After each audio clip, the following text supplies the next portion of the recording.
क्या आप जानते हैं रमज़ान शुरू होते ही जन्नत के कितने दरवाजे खोल दिए जाते हैं? क्या कभी आपने सोचा कि इस मुबारक महीने की फजीलत आखिर कितनी बड़ी है? रमज़ान सिर्फ एक महीना नहीं, बल्कि रहमत, बरकत और मगफिरत का ऐसा मौसम है जिसमें अल्लाह ताला अपने बंदों पर खास करम फरमाता है।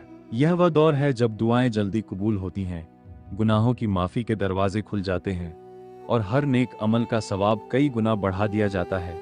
सवाल, रमज़ान के महीने में जन्नत के कितने दरवाजे खोल दिए जाते हैं? ए 2 दरवाजे, बी 4 दरवाजे, सी 6 दरवाजे, डी 8 दरवाजे। सही जवाब डी 8 दरवाजे। तफसील हदीस शरीफ में आता है कि जब रमजान की आमद होती है तो जन्नत के तमाम दरवाजे खोल दिए जाते हैं, यहाँ तक कि एक भी बंद नहीं रहता। जहन्नम के दरवाजे बंद कर दिए जाते हैं और सरकश शैतानों को जकड़ लिया जाता है। सही अल बुखारी 1899। दूसरी रिवायतों से मालूम होता है कि जन्नत के कुल 8 दरवाजे हैं और रमजान में ये सारे दरवाजे बंदों के लिए खोल दिए जाते हैं।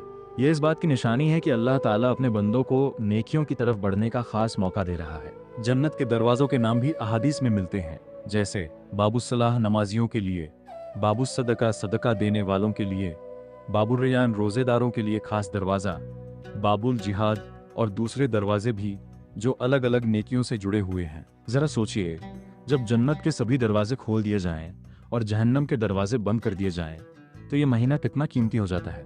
इसका मतलब ये नहीं कि इंसान गुनाह बिल्कुल नहीं कर सकता, बल्कि ये है कि अल्लाह ताला नेक कामों को आसान और गुनाहों के रास्तों को मुश्किल बना देता है। रमज़ान हमें यह पैगाम देता है कि अपनी नमाजों को पाबंदी से अदा करें, कुरान की तिलावत बढ़ाएं, सदका और खैरात करें, गुनाहों से सच्ची तौबा करें, दिलों को नफरत और कीना से साफ करें।